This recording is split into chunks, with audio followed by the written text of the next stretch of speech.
All right, welcome back to the League of Legends Amateur Summoners Tournament presented by Esports HQ. I'm Tasty Bacon, joined by Cyber Owl, and we are getting ourselves ready for our final game of the day, as it is going to be TFU taking on Oblivion. We are already in the picks and ban phase. Bans coming out fast and furious. We do have Rengar, Leona, and Sejuani all taken off of the board. And that's going to be Victor added to that list. So I'm a little surprised to see Victor being banned out. One of those champions that you don't see a lot of people having too much confidence on him. However, when they do play a good Victor, it's really scary, especially in the early game, because he can just go ahead and get about 100 so AP after his first back, and it just sets you so far ahead of most AP mid laners. This match is actually extremely important for TFU. Not so much Oblivion. Oblivion is sitting at the looking to avoid being tied for bottom of the standings in Division B.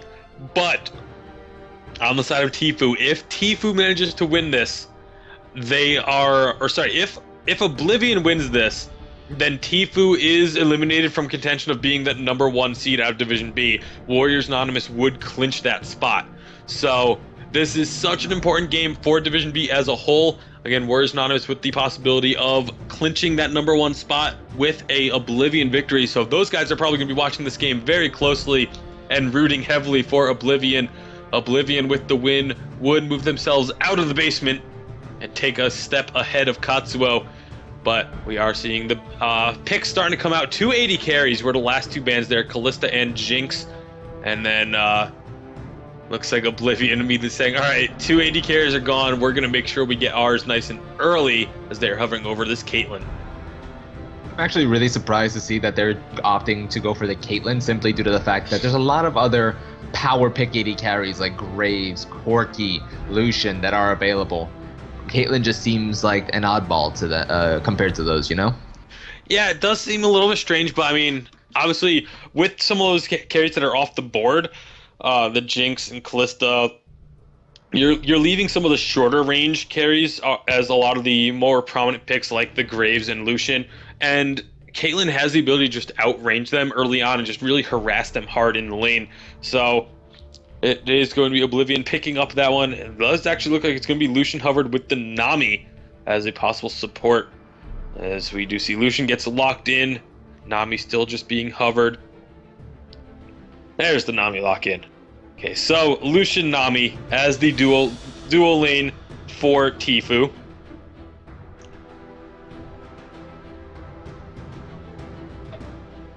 One thing I really like about the fact that they went for Lucian Nami for this lane is due to Lucian's passive combined with the auto attack buff that Nami gives, it makes your auto attacks do almost as much as they normally would instead of the reduced damage that you get with the double strike passive.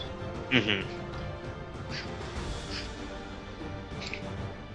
And looking at the side of Oblivion, they locked in that Thresh. Personally, I feel like Thresh and Tanami, it's basically a skill matchup. Who can dodge bubbles, who can dodge hooks. And it's going to be interesting to see how this bot lane plays out. Caitlyn with a really long range, going to be looking to poke out Nami and Lucian very early. But if they're not able to do that, I feel like Lucian and Nami will get the push onto them in the tower towards Caitlyn and Thresher's tower, and look to maybe secure some early objectives such as Dragon, or maybe look for an early game dive. Yeah, very, very possible coming out. We'll have to see how TFU decides to round out their composition. They already got that big game-changing ultimate with the Gragas, and possible Xerath and Renekton. That would be interesting. Xerath we did just see in our last matchup. Did really well early on, but kind of just became a non-factor towards the late game. As he was just getting pretty much dived on constantly. Not really a whole lot he could do in those situations. And it looks like they are actually going to be switching it up. And there's going to be the Vladimir and Heimerdinger getting locked in. That's a lot of safety in lane. A lot of safety and a lot of annoyance as well. Heimerdinger obviously going to be that champion to relentlessly push the lane and Vladimir are going to be the one to always sustain in the lane. So like, what do you do against that? How do you play against it? And it looks like Maokai's going to be forced to maybe deal with that Heimerdinger. I don't really see Vladimir top lane happening too often lately, simply due to the fact that Vladimir benefits from having a more open lane than one that's as condensed as top lane. So you would definitely see him more often in the mid lane now, since it does provide a lot more maneuverability for him. So Not to mention, looks like they might pick the Annie, and that actually does get locked in. I do like Annie into Vladimir. Vladimir does not do well against burst. He does very well against long fights. But if with somebody like Annie who can just 100 0 you with a full combo, Vladimir does very poorly. Yeah, the other reason that it's very likely going to be the Vladimir in the mid lane with Heimerdinger in top is that Heimerdinger just does better in top lane because of the fact that there's only really the one gank path that you can't see coming, and you can just set up your turrets in a triangle around that river, and you're immune to ganks all game. Like, you just can't be ganked. It forces the enemy jungler to have to put their attention on the other lanes, which means where the other jungler is going to be coming from. It gives you a lot of just that control of that entire quadrant of the map up in that top area. You just know that the jungler's not going to be coming through, because if they even make an attempt, they're going to be getting dropped down to like half health before they can even get into the lane. Zac is one small exception to that because of the fact that he can just kind of try and jump over everything, but it's still, Heimerdinger is so extremely difficult to gank, especially off in a solo lane. I would say if you are going to be looking to gank a Heimerdinger, it's going to be completely dependent on where this Heimerdinger does manage to put his little turrets. If he puts the turrets in a small condensed area, then the best bet for the jungler is to opt for going for the Ranger's Trailblazer and just smiting them away. Yeah, there's so much intricate little strategies that can go on with that. I mean, do you want to get a Ranger's Trailblazer just to be able to smite Heimerdinger turrets, like, yes. Or do you? But then Heimerdinger could just spread out his turrets a little more, and all of a sudden your strategy is just gone. But either way, we are going to be seeing how they decide to play it out in just a couple of minutes.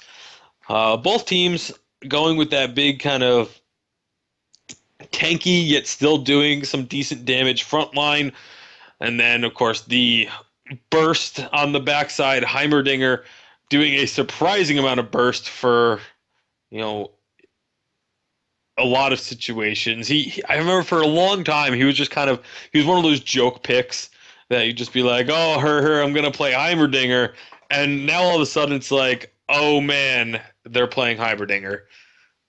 Oh no. I mean, for the most part, he's always been really obnoxious, especially after the rework. He just became even more obnoxious. Yeah, being able to just constantly pop down turrets at all times. There's like, you kill one and it's like a Hydra. You kill one and two more appear. But gonna have to see how it all plays out. A lot of skill matchups, especially in that bottom lane. Caitlyn Thresh versus Lucian Nami. I'm instantly rooting for Oblivion because they are in the proper order, whereas TFU just are in whatever order they felt like. I'm also rooting for Oblivion. However, it's mainly due to the fact that they actually do have a concise team composition. I'm not too much of a fan. I don't care about that. They're in LCS order. That's why they get my vote. It's very simple. I'm a simple man of simple tastes. Just get an LCS order and I want you to win. If a certain donkey would not interrupt me. There's a lot of AP damage coming out of TFU here. Vladimir, Heimerdinger, Nami, Gragas. And they really only have one AD source, which is going to be Lucian. So they're going to definitely be looking to itemize MR on the side of Oblivion. And then if they just take Lucian out, it's going to be really hard for TFU to really win these fights as it goes towards the mid and late game. Yeah, not only that, but it's also very easy for them to itemize MR. Maokai and why did I just completely forget the champion? Maokai and Zac, that's what it is. Both have, being magic damage sources, there's, they can build those MR and AP items. So it's very easy for them to itemize the MR. You can also then get a Lock of the Iron Solari or Banner of Command. There's so many choices for them to build up on the side of Oblivion that they, again, if you just build all those defenses and then just either just get onto Caitlyn very quickly, then the rest of the team just isn't really going to be able to do anywhere near as much as we are onto the loading screen. So on the side of TFU, we do have Flucko in the jungle on Gragas, Rylus as the AD carry with Striker Lucian, Earth the Nami T on Bellatrix in the support, Tatanka 187 on Piltover Customs Heimerdinger, and I just loaded in, but Shaughnessy the Great with the Vladimir. Marquis Vladimir.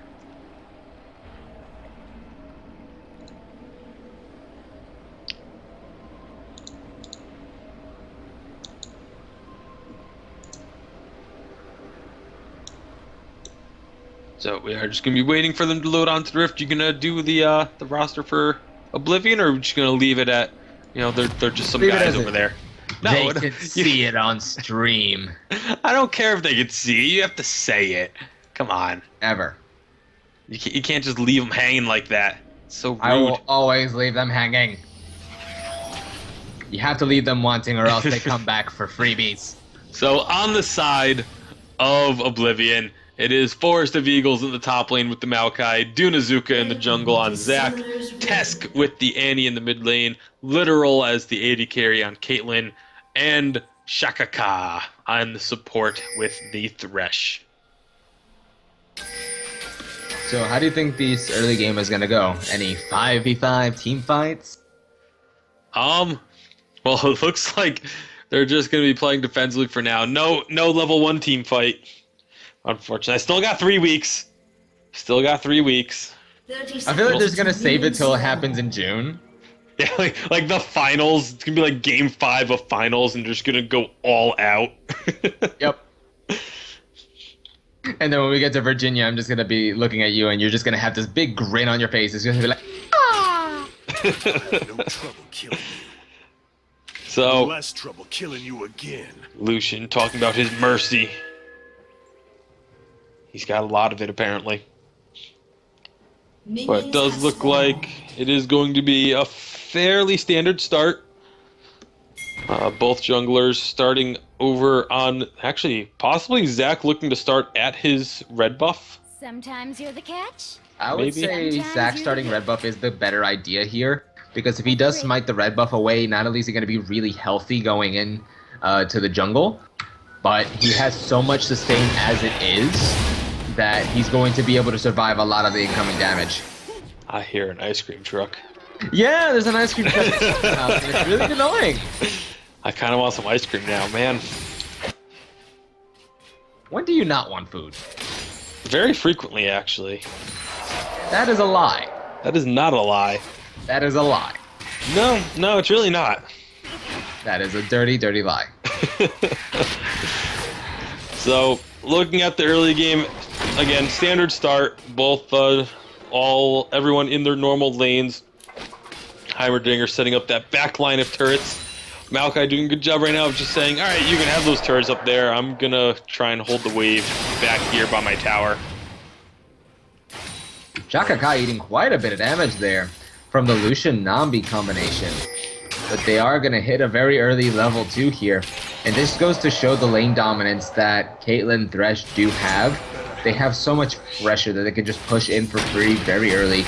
Make sure that they're protected, putting up the wards in the tri-bush and in the river, and then keep going back to push them right back into tower.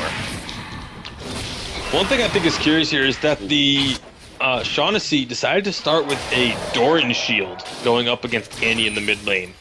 Doran shield does block a bit of spell damage too, so not entirely bad. I personally would have started with boots.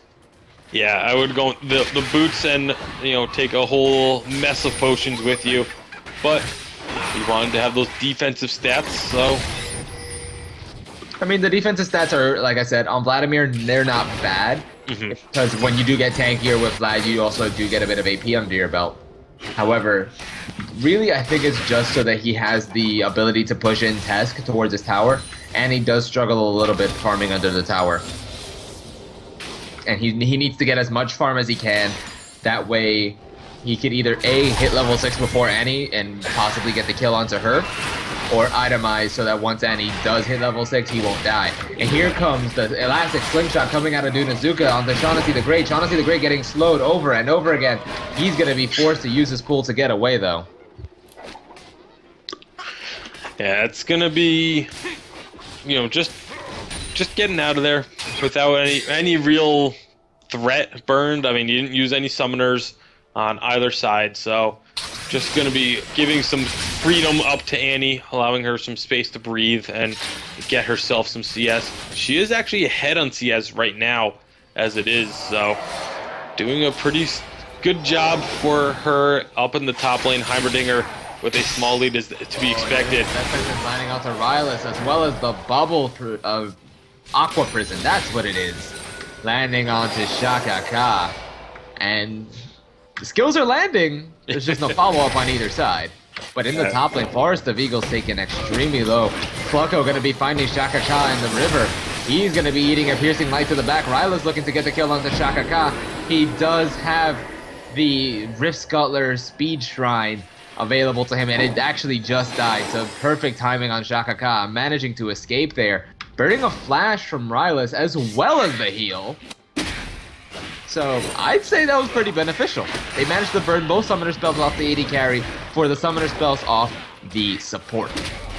Yeah, not to mention it gave Caitlyn just a little bit of time down in that bottom lane while everyone was chasing up the river. So, and it of course also you have vision of the jungler now. You know where Gragas is, and they know that he's in that right by that mid lane. But Caitlyn being left alone. Stuck here by Rylus. The Aqua Prison does land. There's the exhaust coming out of Bellatrix. Literal going to be slowed up. He's actually going to be able to get out of this alive, but he is going to burn both summoner spells as well.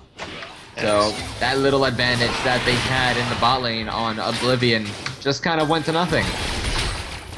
Yeah, literal. When you are alone in the bottom lane and both members of the enemy duo are there, you need to play a lot safer. Just let them push up, and that's not what Literal did there, and he paid for it. Had to use both the flash and heal. So just gonna be recalling, getting that pickaxe. Meanwhile, Lucian doing the same, but also getting a pair of boots. Slight advantage. Dunazuka, he saw you. Come on. It's like, maybe if I stand here, he'll forget that he saw me. No, he won't. Dunazuka spending a lot of time in this mid lane. Not really getting out anything He's out. trying to hit level 6. Here's the elastic slingshot landing onto Shaughnessy. And on Zac alone, he takes him down to half HP. Oh, and that's a beautiful flash Tibbers stun from Annie, followed up by the Incinerate and the Ignite. And that's going to be Shaughnessy the Great going down for first blood in favor of Oblivion here. The kill going over to Tesk. Yeah, and definitely not what I expected there. I mean, Zac just kind of walked into the lane and just not respecting it. A death sentence blade does land in the bottom lane, but it's not really going to be enough pressure to get anything out of Rylus. But yeah, I mean, Zac literally just walked into the lane and was just like, hey, what's up? I'm here. Here's some damage and some CC. And then right when Shaughnessy the Great was like, all right, I'm just going to pool away and be fine, flash Tibbers from Annie, getting that first blood. Well played on the side of Oblivion. Best part is Zac really didn't lose anything out of that either. He's even in CS with Gragas. And the fact that he has the assist up on that Gragas also means that he has that very early Ruby Crystal. And he also hit level 6 a lot sooner. Oh, actually, interestingly enough, I don't think Gragas went ahead and took his ultimate. Oh, no, never mind. He just took it really late. Wow, the damage coming out of Annie onto Shaughnessy the Great is a little intense right now. Stun is up. Tibbers is not going to be up for another 20 to 30 seconds or so. Dunazuka looking to get the gank on the top lane. Oh, and there's the ultimate coming out of Shaughnessy the Great onto Tess. Tess should be going down here, and that is going to be Shaughnessy picking up the kill. Dunazuka does not care. Yeah, evidently, Like, but YOLO. those, yeah, just gonna have to use that elastic slingshot to get away, or those towers would have, those little turrets would have done a lot of damage on the way out, just as they had on the way in. But right now, Heimerdinger, really strong lead in terms of CS. But again, that is, you just kind of expect that when you're leaning against the Heimerdinger, you know you're not going to win on CS because he's a Heimerdinger. There's just not much you can do about that. There is something you can do about that. You play Vladimir. Oh wait, they can't. Yeah, it's a little tough to play Vladimir when the enemy team picks him up on the same rotation as the Heimerdinger. Nah, Well, they have to have 20/20 hearing. They should have known. 20/20 hearing. Yeah. Oh boy. So things kind of slowing down a little bit, but in this mid lane, looks like it's about to Dunazuka heat going in back on up. Shaughnessy the Great, but he does pull just in time. There's the Stimmer stun as well, and there's the ultimate coming out of Zach. Let's bounce, knocking right back towards Annie. Test picking up another kill there in the mid lane, getting the retaliation for Shaughnessy, getting that solo kill onto her. Oh, and in the bot lane, the Aqua Prison lands on two members of Oblivion. Shaka Ka gonna be stunned up here. There's the exhaust sticking down onto him. There's the culling coming out as well. Is he gonna go down? No, he doesn't actually. Lucian gonna be flashing towards Literal. He does get the exhaust out onto him. Bellatrix picking up the kill onto Shaka Ka with the Aqua Prison there. Yeah, nice job by the dual lane of TFU of playing that really nicely. Those constant Aqua Prisons landing along with the tidal wave, just locking up Thresh for so long. And great job by Shaka Khan making sure that their AD carry stayed alive. Literal able to get out of it, out of that situation alive, but it is going to give an advantage over to Lucian. But here comes Zac. Oh my goodness, the damage from Annie is a lot. Bellatrix just hoping to stay alive, but not gonna happen. That last auto attack, Annie with the auto attack range, able to pick up the kill, and Tesk is looking very good right now. 3-1. And like you mentioned, the one thing that Vladimir has some trouble with is the burst damage. And Annie definitely gonna be building up that heavy burst damage as they look towards the dragon now. Flucko gonna possibly look to try and make a steal, but that would be a death wish if I ever saw one. Oh my goodness, even just sticking around to think about going for the steal is a death wish there. Shaughnessy the Great taking a lot of damage. There goes the ultimate from Caitlyn, not quite enough to pick up the kill, but it is going to be the dragon going over to the side of Oblivion. First one of the game here, 12 minutes in. And along with that kill, they are up now 4-2 on kills. Only about a 500 gold lead though, because of the CS advantages in the top and mid lane. But those aren't going to be enough at this point, unless if this Annie just continues to get more and more fed. Now 4 kills onto Tesk. It is going to be extremely difficult for TFU to be able to deal with. Here comes Zac with the elastic slingshot. It is not going to knock up Shaughnessy. Shaughnessy's doing a really good job of dropping his pool as Dunazuka is flying on in. It hasn't completely kept him alive in the past because of the Annie following it up, but when there is no follow-up from Annie, it does very easily keep him alive. However, he's going to be going under the tower. He does get stunned up under the tower.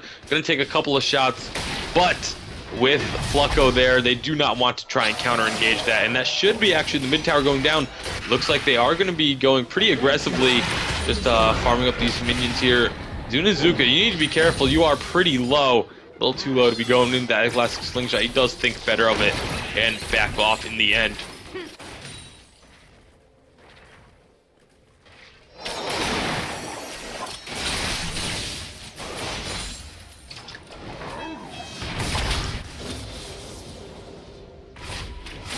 So, not sure where Cyber Owl went. I think he had some technical difficulties, but Shaughnessy the Great coming in behind the tower, picking up the kill onto Test. However, Zach is going to bounce him into the tower, but Flacco is still there for the support. Throws down the ultimate, and that is going to be Zach's passive getting popped. A minion there trying to do what it can to Shaughnessy, but it is not going to be enough. They are going to get the kill onto the Zach. But here comes Forest of Eagles on the Maokai. Does return at least one kill onto this. Gonna try and chase down the Gragas, but he's low on mana. Both of them flashing over the wall. Forest of Eagles trying to chase this down. I don't think he quite has enough though. And Tatanka just gonna take advantage of the time up there. Push the minion wave into the tower. Make sure Maokai loses out on even more CS. There's a tidal wave coming down in the bottom lane. The culling is going to go out. Not quite enough damage onto Shaka to get the kill, though. So close for this Lucian, but still unable to pick up a kill.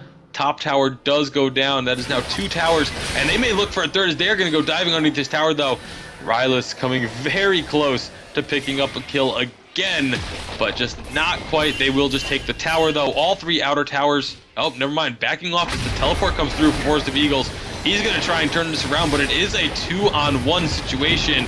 He does have a lot of health and a lot of mana, though. He's just going to keep chasing on the Rylus, trying to stall it out long enough for the rest of his team to get there as well. The Twisted Advance is going to lock up Rylus, and here comes Tresk with the Flash Tibbers. Going to be getting another kill. Zach jumping in onto Shaughnessy the Great. Looks like Caitlyn Ultimate going to be coming out, but there's the pool to avoid any further damage. And it looks like Forest of Eagles is going to go in with the Twisted Advance onto Shaughnessy the Great. Couple of auto attacks coming from Literal, and the nice 9th auto attack bonus damage going out, picking the kill up for Literal there. Tess going to be eating a bunch of damage there under the tower, and Flacco going to be picking up the kill there. Oh, and a beautiful double kill with the rockets for the Tatanka. 187 on that Heimerdinger. Yeah, a little bit too aggressive with that tower dive from Oblivion. They won the fight. They should have just could have just backed off, taken the fight victory, and had a day of it. But instead, they give 3 kills back on over to the side of TFU and even things out again. So a little bit too aggressive from Oblivion there. Also, welcome back. Sorry about that. I was conducting some information gathering. And Shaka Khan looks like he's going to be singled out here. Flacco now on a killing spree.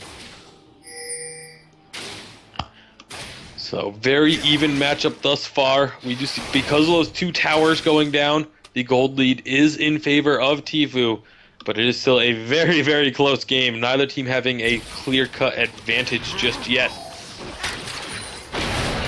Maokai going in onto Tatanka, actually being able to survive these turrets for a good deal of time, but that ultimate turret does put out a lot of damage. Will force him to back away eventually.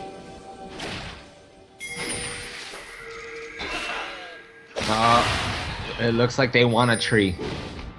Yeah, They really want a tree.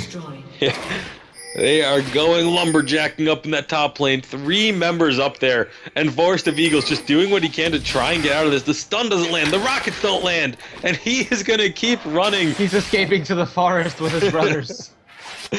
Oh my goodness, Forest of Eagles is going to get out of there with the slow from that sapling. Wow, what an escape.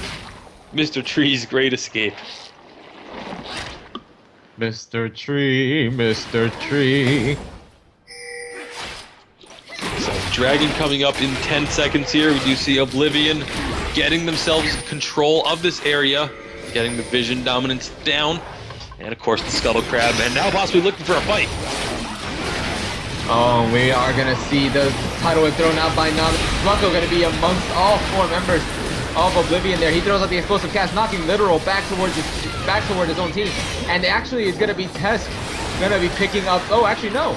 Bellatrix picking up the kill onto the Annie. And Shaughnessy the Great maybe going to go down. No, Dunazuka going down to Flacco.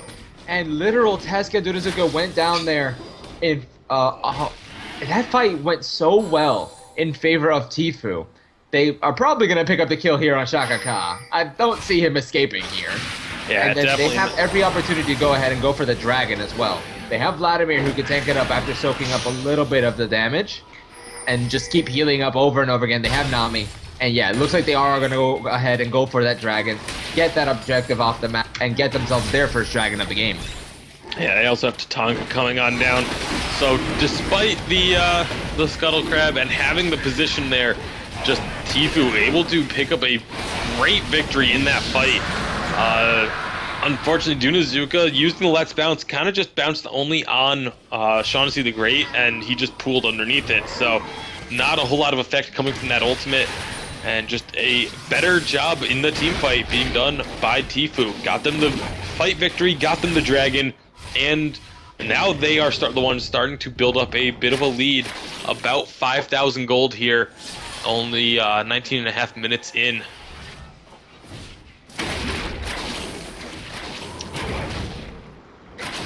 So looking at the items being built, it is the Morella Nomicom finished for Annie, first item, and now probably going to be looking to get herself a Zonia's as that Seeker's Arm Guard is built.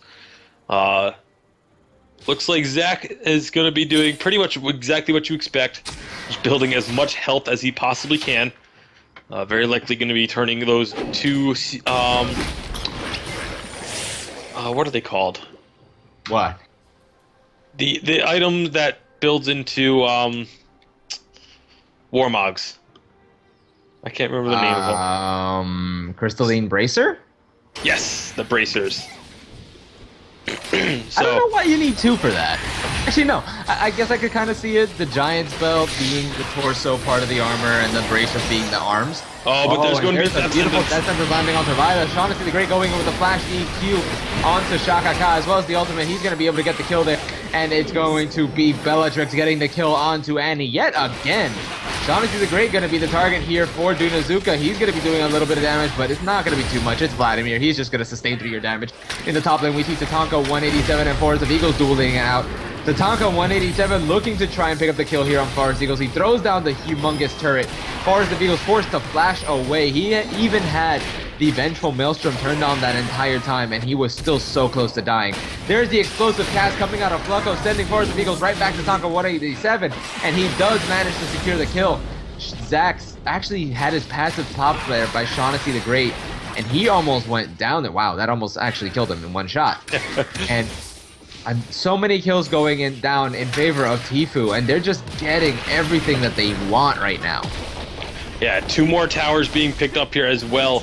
And Tesk, despite having the phenomenal early game, just doesn't have the damage right now to be able to burn through the carries. I mean, she tried to jump in onto Rylus, but just wasn't able to blow him up from full. And when Annie can't instantly nuke someone, she flashes in, drops a stun. If she doesn't get the kills, she's just going to get killed instantly because she is super squishy herself. So, and that's what we just saw there. You know, just not having enough damage to get the kills that she needed, and therefore it ended up turning into a complete loss for the side of Oblivion, as TFU now up by 6 kills and 5 towers. Just going to be looking... Oh, and that's gonna be Forest of Eagles looking to try and fight Tatanka 187 yet again.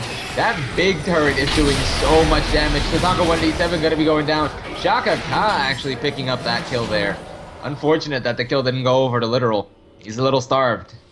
And the ultimate was used there too from Literal. The ace in the hole was on the way, and just Shaka Ka stealing it away, saying, "Hey, I want to kill too." But not where you want that gold to be going if you are Oblivion. As Caitlyn is starting to fall pretty far behind Lucian. Lucian doesn't have a kill himself, but with 5 assists and a 30 CS lead, he is actually still pretty far ahead of Caitlyn. In terms of items, they're close to even. Azil versus the Avarice Blade, and then, you know, half of, you know, a couple other components being built by Lucian. So he does have a lead in terms of effective items and gold. But the big story here is, you know, the Vladimir and Gragas working so well together. As Shaughnessy the Great and Flucko have just been really doing a great job, and the team fighting as a whole from TFU, they've been doing most of it without Heimerdinger being there. Heimerdinger's only been involved in 3 of the 15 kills, whereas everyone else on the team... Granted, 2 of those kills, he actually was a part of a team fight. He's just been relentlessly pushing top lane every other opportunity he had. Yep. Yeah, it's not like it's a bad thing. The fact that he's only been involved in those kills, his team is still winning, and he has a massive amount of CS, a big lead over the Maokai. So it's not like it's a bad thing he hasn't been there. He hasn't had to be, and they've just been using him to just push the top lane while they go for fights. As right now, Oblivion actually going to catch a nice rotation, going to be able to take out this mid tower while TFU was busy trying to prep for this next dragon. They're going to continue to try and push on for the second one. Oh, and there's the Righteous Glory top by Forest of Eagles. He's going to be throwing down the Twisted Advance onto Bellatrix. He's going to be tanking up. Oh, actually, no. Shaka going to be the one tanking up the third. Test picking up the kill with the Tibbers onto Bellatrix, wanting revenge after all those deaths going over to her. Flucko now unstoppable, getting the kill with the tower shot. Oh my god, and there's the stun missed from Tesk onto Shaughnessy the Great. Shaughnessy the Great picking up the kill onto Tesk, now on a rampage. He throws down the ultimate there. Is he going to be able to get the kill onto Dunazuka? Nope. He should be able to get it. Oh, just barely surviving. Is he going to make it in time, though? That is the question. Shaughnessy the Great going to have a Chilling Smite used onto him, and he's going to be unable to catch Dunazuka or Literal, who he also managed to take extremely low there with an EQ. Yeah, so close to being a couple more kills for Shaughnessy the Great, but it doesn't matter. It was enough to just force them back into the base, which is going to give this second dragon, or get the second stack of dragon for TFU, and they are just winning all the small skirmishes when they have to. That death sentence almost landing on the Shaughnessy, but even if it had connected, I don't think they would have had enough follow-up to take him out. But Shaughnessy the Great, that he came in late on that engagement and used the pool just as Annie tried to drop Tibbers on his head, making that Annie ultimate miss, and oh my goodness, there's that huge pushing power from Heimerdinger, throwing down that ultimate. This tower is going to just barely stay up, as everything had refocused onto the Maokai. But that tower, just, someone can just walk over there and breathe gently on it, and it'll fall over at this point. Oh, Shaughnessy gonna be finding Dunazuka, but they both do decide to back off, call it a gentleman's agreement. So, looking right now, I'd say that this Vladimir needs to get shut down. Granted, it's not like he's not dying, but at the end of the day, the damage output coming out of him is enormous. He has a completed Abyssal Scepter, as well as a Will of the Ancients, so all of the magic resist that they are slowly starting to build up on Maokai, they have the Spirit Visage as well as the Mercury's Treads. Zac has the Spectre's Cowl, so he doesn't have too much yet, but that's really it. And since they don't have any MR, the base MR is being shredded away thanks to that Abyssal Scepter. So they're just eating a ton of damage. Yeah, the other problem that Oblivion is going to have, aside from, having to try and shut down all this magic damage coming out of TFU, is the fact that everything from them is put onto this Annie right now. Annie has 7 of the team's 11 kills, and the next highest kill score is 2. As Tatanka and... Oh, Tatanka 187. Maybe actually going to get the kill here onto Forest of Eagles. The Zonias is popped.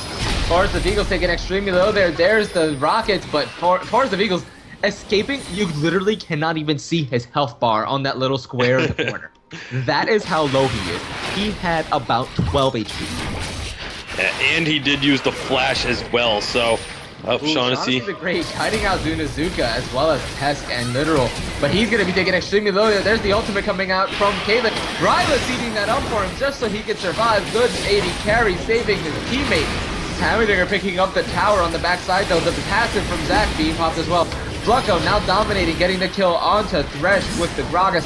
Tesk does have another stun up, and that's going to be Literal going down. Bellatrix going down to the Maokai as well. However, here comes Shaughnessy the Great picking up the kill onto Tesk, going for that double. He's looking for the triple onto Forest of Eagles. He was taking extremely low. He doesn't have a flash. He is going to twisted advance to a minion and be able to get away. There's the stun out of Heimerdinger as well as the belly slam out of Flucko. And they're looking to go for the dive onto him. Shaughnessy the Great gonna go, throws on the ignite, and he is going to go down. Shaughnessy the Great now godlike on this Heimerdinger. Godlike on Heimerdinger? Heimerdinger, yes. I believe you mean Vladimir. Vladimir, same thing. Same thing. They are vastly different from each other, but it is they get that inhibitor tower. First one going down here, 29 minutes in. They do need to be careful of overstaying though. Shaughnessy the Great eating quite a bit of damage. Tesk is here as well, so if they're not careful with the burst damage, wow! Oh! Wow! Humongous burst damage out of Shaughnessy the Great. He had a completed Rabadons, no wonder. Dunazuka tried to elastic slingshot towards Tfue there, but was not in the cards, and he actually went down. Good explosive cast coming out of Flucko. Shaughnessy the Great just shredding through this team. Yeah, really earning the great portion of his name in this game, as he has just been on point with this Vladimir. And at the end of that fight there, I just want to point out the great explosive cast into the grenade from Heimerdinger onto, I believe it was Dunazuka that got caught up in that one. Indeed, it was. But just the, it looked like they were maybe going to be guilty of overstaying a bit here on the side of Tfue, but just the insane amount of burst damage onto Tesk, allowing them to turn it around and say, nope, we're and there's the flash box coming out of Shaka Khan. Looks like they want Rylus. Tesk's going to be taken extremely low as well. Tatanka 187 going to be looking to try and make something happen. He's sitting in that nest of turrets, but he is going to go down. Tesk going to be picking up the kill there. Shaughnessy the Great is on the backside there. He doesn't have flash though, so he's not going to be able to get that triple that was basically presented to him. Looks like Flucko going to be trying to get it instead, but Bellatrix going to go down to Dunazuka. Shaughnessy the Great throwing down the ultimate onto Shaka Ka, and he's going to be going down. Shaughnessy the Great now legendary on this Vladimir. Dunazuka going to be fine. Flucko. That's Batman just blocking the blob, but he is going to go down. This kill going over to the Annie, who gets the shutdown. However, Shaughnessy the Great does manage to survive. Yeah, that time maybe a little bit of overstaying. They did still get a lot of kills back in return for it, but probably could have avoided that last fight there without and could have just gotten away if they just backed off. But we are going to be seeing 20 seconds on Dragon now. Both teams looking towards this objective. Baron also up though, and it looks like Shaughnessy the Great going to be getting that Scuttle Crab up there. All up. Is Rylus going to steal the Scuttle? Nope. Not going to be able to get it. He tried. He tried. Not hard enough. It does look like Tfue going to be starting up this Dragon, actually. And Gragas is still sitting in base, so he is pretty far away, but they are going to be able to pick this one up. No real contest from the side of Oblivion. Especially as Caitlyn had to be staying back in the base to clear out these super minions starting to pour into the base from the bottom lane. And now it looks like Tfue just wants to shove up this mid lane. Oh my god. Honestly, the Great has a Rabadons as well as a Luden's Echo. Mm-hmm. Waves will never survive again. All he has to do is E once.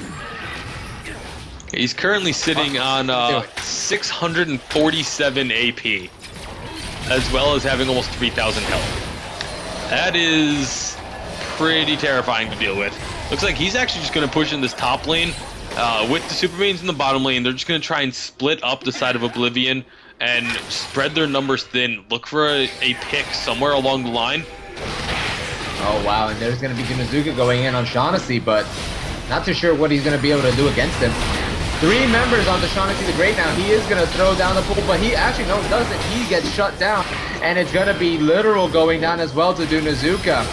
Vladimir does manage to pick up Shaka Khan on the backside, but it looks like literal picks up a kill onto Heimerdinger as well. Rylus going down, Tatanka going down, Shaughnessy going down, Flucko and Bellatrix the only ones alive. Dunazuka going to be taken extremely low here. Flacco maybe gonna look to try and get the kill. No, there is the Vengeful Maelstrom thrown down, as well as the Vengeful Maelstrom, Twisted Advance from Maokai. Got that right. But Flacco, Bellatrix gonna be able to escape there just fine. That was a 3-for-1 in favor of Oblivion.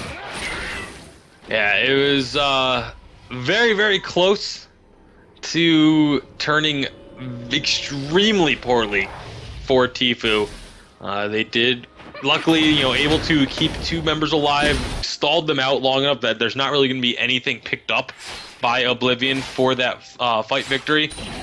But maybe putting a little bit of doubt into the minds of TFU, as they had been winning every fight previously pretty convincingly, and that time just a great job on the side of Oblivion to be able to get their damage down, keep Tesk safe, and keep Literal safe. And that's going to be the key to their fights. If they don't protect their 2 carries, then they're going to, this game's not going to be lasting too much longer.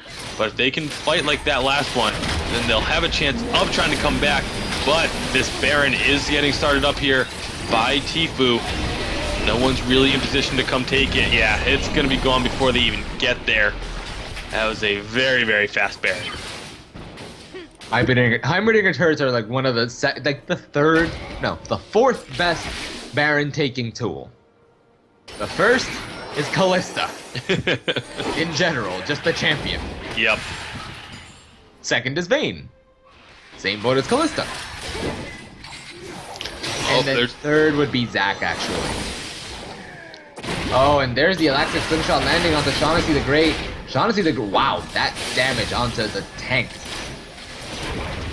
Taken pretty low there. Shaughnessy is looking to try and kill Literal.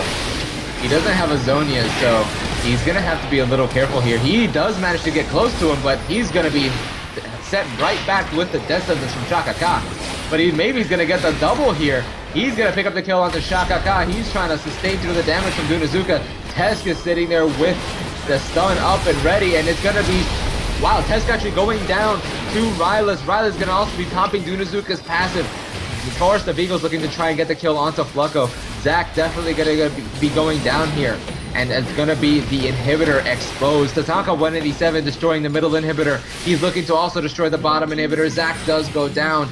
And this is 3 members of Oblivion taken down. Tifu still sitting extremely healthy. Their AD carry is alive. And they should be able to end the game off of this. They also have Heimerdinger. And they have Baroned up minions. They have super minions. They're just ready to end this game. Yeah, that fight was 1-4 versus 5. Tatanka was in the mid lane just shoving that tower down while all this was going on, and Tifu... Oh, actually, they're not even going to be able to get that second Nexus tower just yet. Flacco going to be caught up by Forest of Eagles and Shaka Ka. Shaka Ka going to be quite a bit of damage from the lasers of those Heimerdinger turrets. Forest of Eagles going to be taken low. That's going to be Rylus on the killing spree, and that's going to be Bellatrix getting the kill with the tidal wave onto Shaka Ka. And then double kill going over to Rylus on Test. That Annie not even surviving. Shutdown going over to Literal onto Rylus. So with the Caitlyn ultimate, ace in the hole, securing that kill very nicely. Tatanka 187 going to be throwing down the mega turret. And it's going to be Dunazuka taken down yet again. Tatanka 187 getting this kill with the giant Heimerdinger turret. Caitlyn the only one alive at this point. So many super minions. Shaughnessy the Great is also alive. This should be the game. Yeah, Flacco definitely letting Rylus die there. He could have blocked that Caitlyn ultimate and instead walked the opposite direction. So, scumbag Flacco letting Rylus die. But this should be the game. Baron buff Superman still here.